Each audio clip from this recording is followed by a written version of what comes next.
What's good, YouTube? Back with another reaction video, and I hope everybody's having a great evening. And we're reacting to what happened to the guy Vince Carter destroyed, meaning he dunked on him a long time ago, and did it really end his career? So we're going to be looking into this story. Make sure you like and subscribe for more content like this, for basketball story reactions, and let's get into the video. Does this look familiar? Yeah, what you just saw is the greatest dunk of all time. Not only was it spectacular, but it also ended a man's career. Well, that's a bit of an exaggeration, but it had a huge effect on him mentally. How's it going, fellas? My name's Andy, and today we're going to take a look at Fredrick Weiss, the 7'2", 260-pound center who was the victim of the greatest dunk of all time. He got dunked on. It was the 2000 Summer Olympics in Sydney, Australia, and just like in most years, Team USA was favored to blow out the competition again. During the preliminaries, Team USA was just coasting through the rounds. They had a very strong team that featured some young stars who'd become the faces of the 2000s era of the NBA, and also some older, former stars to provide that veteran leadership. The expectations this year weren't any different than the previous Olympics. Team USA was the team to beat. Anyway, in one of the preliminary rounds, they were playing France. The score was 69-54, and the atmosphere in the stadium was relatively calm as they were expecting another blowout. But then, that's when it happened. In France, it was called Le Dunk de la Mort, which translates to the dunk of death.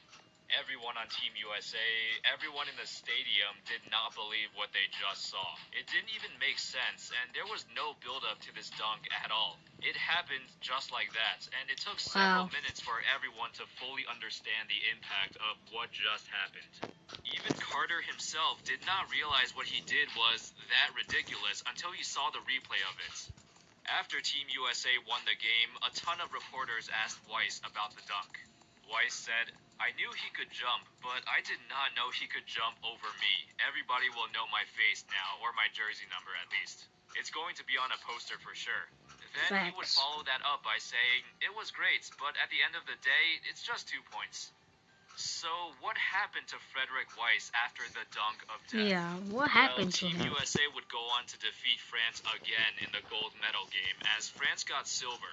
But before that, Weiss was actually the 15th overall pick in the 1999 NBA draft.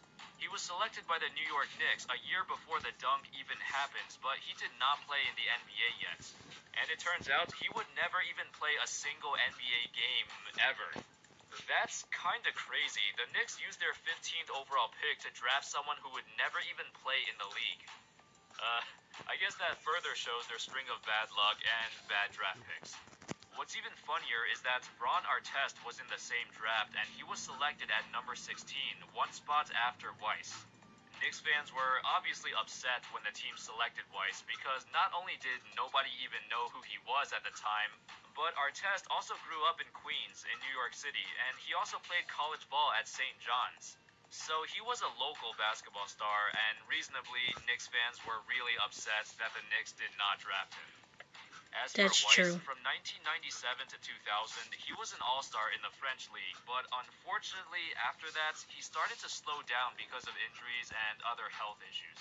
Coincidentally, this all started to happen after Vince dunked on him, so everyone thinks that this is the reason why his career went downhill, but it was really because of knee and back problems, and some personal issues off the court, which I'll talk about later. Weiss was a huge guy, and those type of injuries are pretty common among big men. At the same time, though, he did say that the dunk emotionally and mentally affected him and his play. And because of all the news coverage on the dunk, it was always on his mind. That's something that Weiss will never be able to escape. He spent the next 10 years from 2000 to 2010 bouncing around different teams in the EuroLeague, playing for teams in France, Greece, and Spain. The multiple knee and back injuries he suffered ultimately caused him to retire from professional basketball in 2011 at the age of 33. He finished his basketball career playing in 0 NBA games, but let's rewind a bit and take a more detailed look at everything that happened to him. According to Weiss, he was supposed to join the Knicks in the early 2000s, but a bunch of problems outside of his control started to happen. He said, quote, "I was unlucky with the NBA. I had back surgery after I went to the Knicks Summer League, and it was killing me. And after that, my agent went to jail. Life got complicated, and if something doesn't feel right, you don't have to do it. It's life. I moved on to something else." Remember, Knicks Probably fans because he hated got that they dunked drafted on. him, but Weiss was not aware of it. He was excited. He was excited to go to the US and play for the Knicks, one of the most popular teams in the entire world. But upon arriving to the Knicks Summer League in 1999 and meeting his coach, Jeff Van Gundy, he felt like nobody wanted him there. Weiss described Van Gundy as being cold to him and showed very little interest in him, even though he was the team's first-round pick. On the other hand, Van Gundy stated that he doesn't remember much about Weiss, but he did say that he was incredibly nice and a sweet guy. After an unspectacular showing at the Summer League, where Weiss barely got any playing time, he never returned to the team. He wasn't even invited to participate in their Summer League in the next season. There are some conflicting reports over what happens, but according to Weiss, he said that the Knicks just never contacted him again, and that was that. So both sides moved on, and he continued to play in Europe. This whole thing was kinda weird. I mean, he was the 15th pick. It's not like he was a late second round pick or anything. You'd expect the Knicks to at least try to develop him or at least give him a chance. In the 1999 Summer League, they barely even gave him any playing time. I guess he must Wow, have that's looked sad. very bad when he did play. Combine that with the fact that he had a back injury and he was very unpopular with the New York media, yeah, it didn't work out. The team never contacted him again, and this whole episode hurt his confidence a lot, and it made him question whether or not he should continue to play basketball. So anyway, after realizing his NBA career was not gonna happen, his life in general started to go downhill after that. In 2002, Weiss found out that one of his children had autism, and he did not respond well to that. Despite never being a heavy drinker before, he started to go out a lot more, and sometimes he even stayed until 5 a.m. to drink. On top of all this, he became very moody and erratic. As a result, his basketball skills declined, and he was sluggish and uninterested in playing. Eventually, him and his wife would be separated in 2004 because it was getting hard to deal with him at home. Wow. Life was just going terribly for Weiss. Keep in mind, he also had a ton of problems with his body too. His back and his knees were in terrible condition, and there were days where he could barely even walk or get out of bed. And the worst was yet to come. In 2008, Weiss hit rock bottom. He didn't want to deal with anything anymore. He could not handle it and just wanted everything to end. So he attempted to commit suicide by consuming a bunch of sleeping pills all at once. Fortunately, he survived. About 10 hours later, he woke up feeling relief that his suicide attempt has failed. He said, "It was the luckiest I've been in my life." J'étais un peu décontracté, je me sentais bien, je me dis voilà, c'est la vie. Et plus on en parlait, plus c'était un peu dur émotionnellement.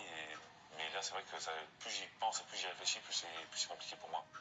Afterwards, Weiss slowly recovered and tried to get back on his feet, and after retiring in 2011, he's been doing a lot better.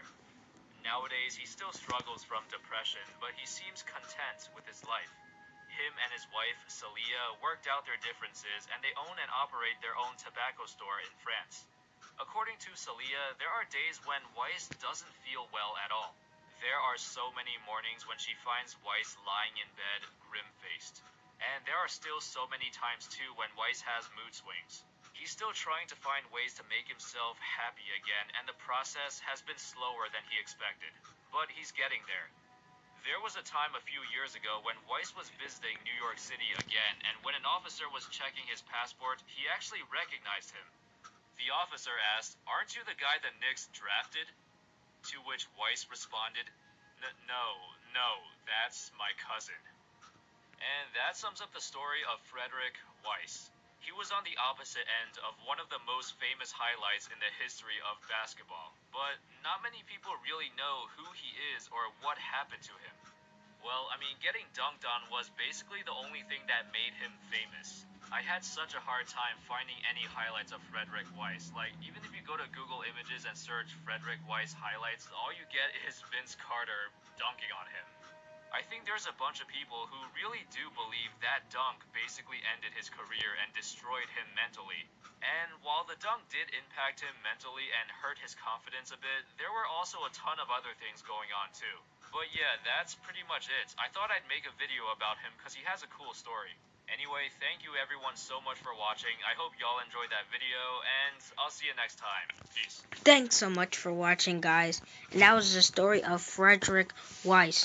So like and subscribe for more reactions, and peace.